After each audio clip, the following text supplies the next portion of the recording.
All welcome back to our channel. இன்றைக்கி நம்ம வீடியோவில் ஒரு குட்டி மீஷோ ஹால் தான் பார்க்க போகிறேன். ஒரு 7 products kitchen plus home needs தான் நான் வந்து வாங்கியிருக்கேன். அதை தான் இன்றைக்கி உங்களோட ஷேர் பண்ணிக்க போகிறேன். எல்லாமே வந்து ஒரு 250-200 அந்த ரேஞ்சில் தான் வாங்கியிருக்கேன். எல்லாமே பட்ஜெட் ஃப்ரெண்ட்லியாக தான் இருக்கும். கண்டிப்பாக இந்த வீடியோ உங்களுக்கு யூஸ்ஃபுல்லாக இருக்கும்னு நம்புகிறேன். கடைசி வரைக்கும் வீடியோ ஸ்கிப் பண்ணாமல் பாருங்கள். இதில் 2 ப்ராடக்ட் ஆல்ரெடி அன்பாக்ஸ் பண்ணிவிட்டேன். ஒரு ப்ராடக்ட் மட்டும் வந்து ஷாப்ஸில் வாங்கியிருக்கேன். மற்ற எல்லாமே மீஷோவில் தான் வாங்கியிருக்கேன். ஃபஸ்ட்டு நான் வாங்கினது வந்து இந்த ரிமோட் கவர் தான். இது வந்து 98 ருபீஸ்க்கு வாங்கியிருந்தேன். டிவி ரிமோட்டுக்கு 2, ஏசி ரிமோட்டுக்கு 1மா கவர் வந்து 3யாக பிளான் பண்ணி கொடுத்துருந்தாங்க. டிவி ரிமோட்லாம் போட்டு வச்சுட்டு பார்க்கும்போது ரொம்பவுமே அழகாக இருந்துச்சு. ஒரு 6 மந்த்ஸாக தாங்கும்னு நினைக்கிறேன். அதாவது ஒரு டைம் இந்த மாதிரி வீட்டுக்கு தேவையானதை பட்ஜெட் ஃப்ரெண்ட்லியாக பண்ணிக்கிறதுல எந்த ஒரு தப்பு இல்லைன்னு நினைக்கிறேன். அதனால் வந்துட்டு இந்த டைம் வந்துட்டு கொஞ்சம் அமௌண்ட் அதிகமாக செலவாகாமல் கொஞ்சம் சின்ன சின்ன ப்ராடக்ட்ஸாக வாங்கியிருக்கேன். இதில் லாஸ்ட்டில் பக்கிள்ஸ் தான் வச்சுருக்காங்க. அதனால் வந்துட்டு ரிமோட் கீழே விழுந்துருமோ அப்படின்னு நினச்சா நான் அந்த மாதிரி இது வரைக்கும் எதுவுமே ஆகலை. நல்லா தான் கம்ஃபர்டபுளாக இருக்குது. பாப்பாவுக்கு வந்து இவ்வளோ நாள் ஃபீடிங் பாட்டில் தான் வந்து வாட்டருமே கொடுத்துட்ருந்தேன். அதனால் வந்து இந்த டைம் வாட்டர் பாட்டிலாகவே மாற்றிடலான்னு சொல்லிட்டு தேடிட்டு இருக்கும்போது இந்த பாட்டில் சூஸ் பண்ணேன். பாட்டில் வந்து நல்லா திக்காகவே இருந்துச்சு. குவாலிட்டி வைஸ் வந்து பாட்டில் சூப்பராகவே இருந்துச்சு. இந்த ப்ரைஸ் ரேட்டுக்கு இந்த பாட்டில் வந்து கண்டிப்பாக ஒர்த்து தான். இதில் வந்து பட்டன் டைப் அப்படிங்கிறதுனால குழந்தைங்க கொஞ்சம் ஈஸியாக வந்து ஹேண்டில் பண்ண முடியும். இந்த டைம் வந்து சாப்பர் வந்து கம்பெனி டைப்லேயே யூஸ் பண்ணிக்கலாம் அப்படின்னு சொல்லிட்டு பட்டர்ஃப்ளை கம்பெனிலேருந்து ஆர்டர் போட்டிருந்தேன். லாஸ்ட் டைம் வாங்கின சாப்பர் வந்துட்டு கம்பெனி ஐட்டம் கிடையாது. ஒரு 3 மந்த்ஸ்லேயே அது த்ரெட்டு கட் ஆகிடுச்சு. அதனால் இந்த டைம் பட்டர்ஃப்ளை கம்பெனிலே வாங்கிடலான்னு சொல்லிட்டு வாங்கியாச்சு. பிளேட்ஸ்லாம் வந்து ரொம்பவுமே ஷார்ப்பாக இருந்துச்சு. நம்மளுக்கு வேலைகள் எவ்வளோ தான் சீக்கிரமாக முடிச்சு கொடுக்குற மாதிரி இருந்தாலும் இதெல்லாம் வந்து வாஷ் பண்ணும்போது ரொம்பவுமே கேர்ஃபுல்லாக வாஷ் பண்ணணும். இல்லைன்னா டக்குன்னு வந்து ஹேண்ட்ஸ் எல்லாம் கட் ஆகிடும். அதனால் பொறுமையாக தான் ஹேண்டில் பண்ணணும்.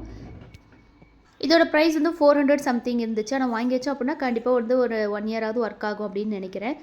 நெக்ஸ்ட்டு வந்து ஸ்லைசர் வாங்கியிருந்தேன். இது மட்டும் தான் நான் வந்து ஷாப்ஸில் ஆர்டர் பண்ணி வாங்கியிருந்தேன். ஃபஸ்ட்டு நான் பார்க்கும்போது வந்து இதுதான் ஆஃபரில் வந்துச்சு அப்படிங்கிறதுனால நான் ஷாப்ஸிலே வாங்கிட்டேன். இதோட ப்ரைஸ் வந்து 98 ருபீஸ் சம்திங் நான் வாங்கியிருந்தேன். இப்போ வந்து ப்ரைஸ் வந்து 120க்கு மாறி இருக்குது. இதோட 6 பிளேட்ஸ் கொடுத்துருக்காங்க. நம்ம வெஜிடபிள்ஸ்க்கு ஏற்ற மாதிரி மாற்றி வச்சுட்டு நம்ம வந்து கட் பண்ணி எடுத்துக்கலாம். இதோட வந்துட்டு இருக்கிற பொட்டேட்டோ ஸ்லைசர், அதுக்கப்புறம் வந்துட்டு நம்ம கேரட் கிரேட் பண்ணுறது, பீட்ரூட் கிரேட் பண்ணுறதுக்கு எல்லாமே தனித்தனியாகவே இருக்குது. இந்த மாதிரி ரொம்பவுமே ஈஸியாக வந்து மாற்றி எடுத்துக்கலாம்.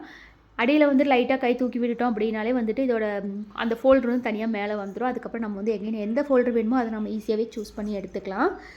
நெக்ஸ்ட்டு கிச்சன் ஸ்டவ்வுக்கு பின்னாடி இருக்க வாலில் வந்து வால்பேப்பர் ஒட்டி பார்க்கலாம். கொஞ்சம் டிஃப்ரெண்ட்டாக இருக்குமேன்னு சொல்லிட்டு ரொம்ப நாளாக யோசிச்சுட்டே இருந்தேன். ஆனால் எந்த மாதிரி சூஸ் பண்ணுறது அப்படிங்கிறது தெரியல. ஏதோ பார்த்துட்டு இருக்கும்போது கடைசியாக இந்த வால்பேப்பரே பிடிச்சிருச்சு. அதனால் இதுவே பண்ணிவிட்டேன். இதோட ப்ரைஸ் வந்து 120 சம்திங்க்கு வாங்கியிருந்தேன். கிச்சனில் வந்து ஓட்டுறது வந்து ரொம்ப ஈஸியான ஒர்க் அப்படின்னு நினச்சிட்டு நான் வந்து ரொம்பவுமே தப்பான ஒரு கணக்கு போட்டேன். இந்த வால்பேப்பரையே வந்துட்டு 3 ஸ்ப்ளிட் பண்ணிவிட்டு கட் பண்ணி ஒட்டியிருந்தோம் அப்படின்னா ரொம்பவுமே ஈஸியாக வேலை முடிஞ்சிருக்கும். ஆனால் நான் ஃபஸ்ட்டு அந்த மாதிரி யோசிக்கல. அந்த ஃபுல் ஷீட்டையுமே வந்துட்டு கொஞ்சம் கொஞ்சமாக பீல் பண்ணி அப்படியே ஒட்டிகிட்டே இருந்தேன். அப்படிங்கிறதுனால எனக்கு டைம் ரொம்பவுமே இழுத்துடுச்சு. ஒரு பக்கம் பீல் பண்ணாத சைடில் இருக்க ஸ்டிக்கர் வந்து அப்படியே ஒட்டிக்கிச்சு. மறுபடியும் வந்துட்டு எடுத்தோம்னாலும் எகைன் அதே மாதிரி ஆகிட்டே இருந்துச்சு. அப்புறம் வந்துட்டு ஒரு முடிவுக்கு வந்து நேராக வால்லே ஒட்டி விட்டுட்டு அதுக்கப்புறம் வந்துட்டு வேகமாக தேய்ச்சிட்டு இருந்தேன். ரொம்ப பொறுமையாக பண்ணோம் அப்படின்னாலுமே இன்னும் கொஞ்சம் நல்லா டீப்பாக ஸ்டிக் ஆகிருக்கும். ஆனால் நான் கொஞ்சம் அவசரமாக பண்ணேன் அப்படிங்கிறதுனால எனக்கு அந்தளவுக்கு வந்து ஒட்டாத மாதிரி இருந்துச்சு. கடைசியாக வந்து அந்த வாலில் இருக்க லைன்ஸுக்குள்ளெல்லாம் கரெக்டாக ஒட்டி விட்டுலான்னு சொல்லிட்டு ஒரு துணி வச்சு ஒட்டிகிட்டு இருந்தேன். எப்படியோ கடைசியாக ஓரளவுக்கு வந்து ஃபிட் பண்ணி முடிச்சிட்டேன். ஃபிட் பண்ணி முடிச்சுட்டு பார்க்கும்போது வந்து கொஞ்சமே ஒரு நியூ லுக்காக தெரிஞ்சுது. இனிமேல் ஆயில் ஸ்ப்ரிங்கிள்ஸ் ஆச்சு அப்படின்னா அந்த முன்ன வாலில் இருந்த அளவுக்கு இதில் வந்து ஒட்டாது அப்படின்னு நினைக்கிறேன். எப்போவுமே கிச்சனுக்கு ஒரு நியூ லுக் கொடுத்தோம் அப்படின்னா வந்து நம்மளுக்கே வந்து ஒரு புது ஃபீல் கிடைக்கும். அதே மாதிரி தான் இன்றைக்கும் எனக்கு கிடச்சிது. நெக்ஸ்ட்டு வந்து சோஃபாக்கு வந்து கவர் ஒன்று ஆர்டர் போட்டிருந்தேன். நான் வந்து சோஃபாக்கு வந்து கவர் தேடிட்டு இருக்கும்போது வந்துட்டு பார்த்தோம் அப்படின்னா அமௌண்ட் வந்து 500க்கு மேலே இருந்துச்சு. அதனால் வந்து பெட்ஷீட்டையே வந்து க்ரிப்பில் கொடுக்குற பெட்ஷீட்டையே வந்துட்டு சோஃபா கவராக மாற்றிக்கிட்டேன் நான். அதோட ப்ரைஸ் வந்து 120 சம்திங் அந்த ரேஞ்சில் தான் இருந்துச்சு. நெக்ஸ்ட் வந்து ஃப்ரிட்ஜுக்கு வந்து ரொம்ப நாளாகவே கவர் போடாமல் இருந்துச்சு. அதனால் ஃப்ரிட்ஜுக்கு ஒரு கவர் போட்டலான்னு சொல்லிட்டு அதுக்கு இதையும் ஆர்டர் பண்ணி எடுத்துக்கிட்டேன். வீட்டுக்கு தேவையான பொருளை எப்பயாவது நம்மளே வந்துட்டு யோசிச்சு வாங்குவோம். ஆனால் அதையுமே வந்துட்டு கரெக்டான டைமுக்கு போட முடியல. இந்த ப்ராடக்ட்ஸ்லாம் வாங்கி கிட்டத்தட்ட 3 to 4 டேஸ்க்கு மேலேயே இருக்கும். ஆனால் இன்றைக்கி தான் டைம் வந்துச்சு. இனிமேல் தான் எல்லாமே எடுத்து ஒன்று அரேஞ்ச் பண்ணி எடுக்கணும். இந்த ஷீட் எல்லாமே வந்துட்டு ஃப்ரிட்ஜுக்குள்ளே இருக்க அந்த கிளாஸில் வைக்கிறது ஷீட்டு. நான் ஆல்ரெடி வந்து வெஜிடபிள்ஸ் எல்லாமே அரேஞ்ச் பண்ணிவிட்டேன். அதனால் இது எல்லாமே நெக்ஸ்ட் டைம் மறுபடியும் ஃப்ரிட்ஜை ஆர்கனைஸ் பண்ணும்போது தான் இது எல்லாமே யூஸ் பண்ண முடியும். மேலே கவரும் கைப்பிடி கவர் மட்டும் போட்டலான்னு சொல்லிட்டு எடுத்து வச்சுருக்கேன்.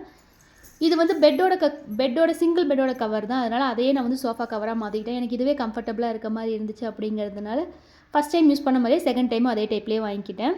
கவர் ஒழுங்காக போட்டு விட்டு பார்த்தோம் அப்படின்னா சோஃபா கவர் மாதிரியே இருக்கும். பார்க்கவுமே நல்லா லுக்காக இருக்கும். நெக்ஸ்ட் வந்து ஃப்ரிட்ஜுக்கு வந்து கவர் போட்டலான்னு சொல்லிட்டு அதையும் எடுத்துகிட்டு வந்துட்டேன். அந்த ஸ்ப்ரெட்டிங் கவரை ஃபஸ்ட்டு மேலே ஸ்ப்ரெட் பண்ணி விட்டுட்டு நெக்ஸ்ட்டு ஹேண்டில் கவரையுமே போட்டு விட்டுட்டேன். நம்ம வீட்டில் நம்ம கொடுக்குற சின்ன சின்ன மாற்றங்கள் கூட ரொம்பவுமே ஒரு சாட்டிஸ்ஃபைடு ஃபீலை கொடுக்கும். இன்றைக்கி அதே மாதிரி தான் இந்த வீடியோ கொஞ்சமாவது யூஸ்ஃபுல்லாக இருக்கும்னு நம்புகிறேன். நம்ம இப்போ வீடியோவோட எண்டுக்கு வந்தாச்சு. நம்ம சேனல் இது வரைக்கும் யாராவது சப்ஸ்கிரைப் பண்ணாமல் இருந்தீங்கன்னா மறக்காமல் சப்ஸ்கிரைப் பண்ணிவிடுங்க. பாய்.